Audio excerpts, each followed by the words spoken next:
found that early in my career I very quickly moved up the promotion ladder, never staying in a job for more than a few years. I therefore never had time to get jaded or bored, and at 38 I started a 23-year stint as a head teacher. I was asked after I retired, was I glad to get out?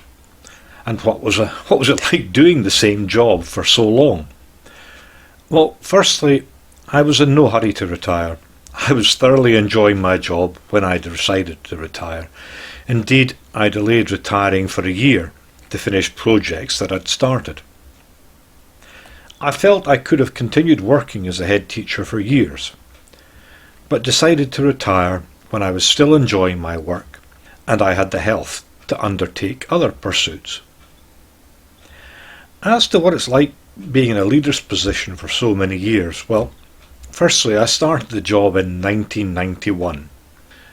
That was so different when I left the job in 2014. So it really wasn't like doing the same job. It had evolved, sometimes slowly, sometimes rapidly, over 23 years. I would clearly subscribe to the view that a career sabbatical or temporary change could refresh a leader and allow others to step up and share the responsibilities. However, that isn't always practical, and it wasn't an offer for me. So the trick in keeping fresh is to look for new challenges within the job, develop new projects, and embrace change. Where possible, anticipate that change and prepare your organisation for those changes.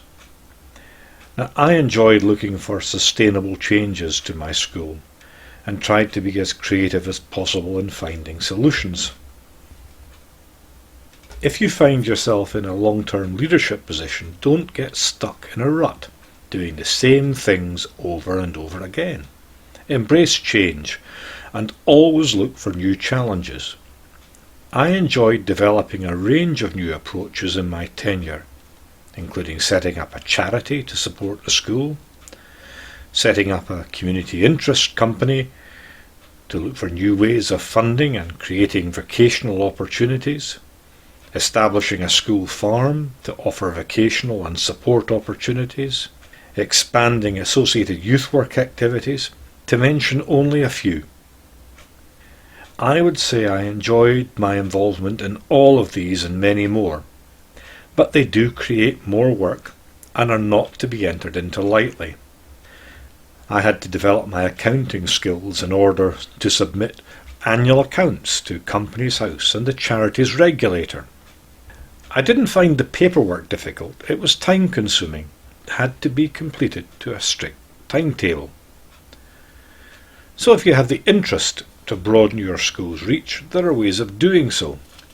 But be prepared for the additional workload.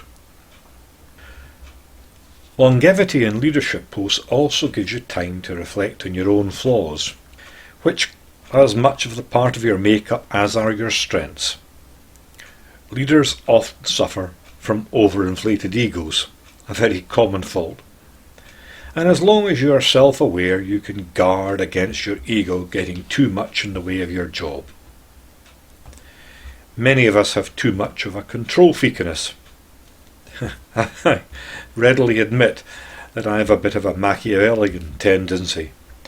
And if you recognise these traits, then to offset them, you have to work on your delegation skills and communication with subordinates to keep everyone on side. Now, I would admit to being outspoken, which isn't always a positive attribute. I've always spoken up for my school and its pupils, but I can admit that sometimes my passion for education and improving the lot of young people tends to unleash the fiery side of my nature. On these occasions, I can be impatient and display frustration with my peers. I have on occasion lambasted fellow head teachers for burying their heads in the sand and contributing to the educational inertia. I often wonder if I could have been more diplomatic, or if I could have been more persuasive if I wasn't so outspoken. I certainly vented my frustration on my peers and those in positions of power. But to my knowledge, I did not unleash my ire on those I was leading.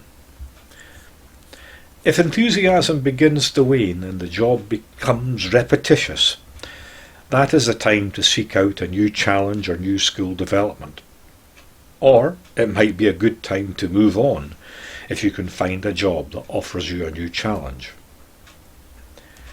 I would also recommend accepting a board or community position to broaden your experience and to increase your network of local influencers. Not something I would recommend for the first few years in post, but once comfortable in your post, it is worth exploring.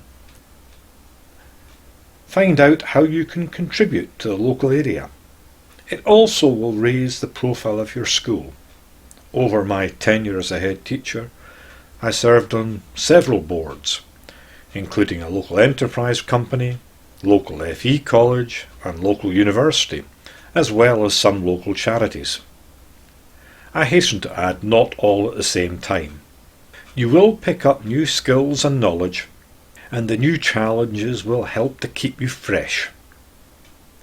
Sometimes opportunities will arise through these new contacts, and they can be a major benefit to your school.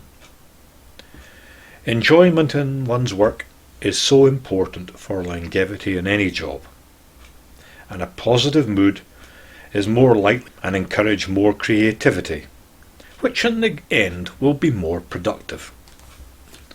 So enjoy your job, be creative, don't get stuck in a rut, and don't do everything you're asked to. Be selective. Thank you for listening.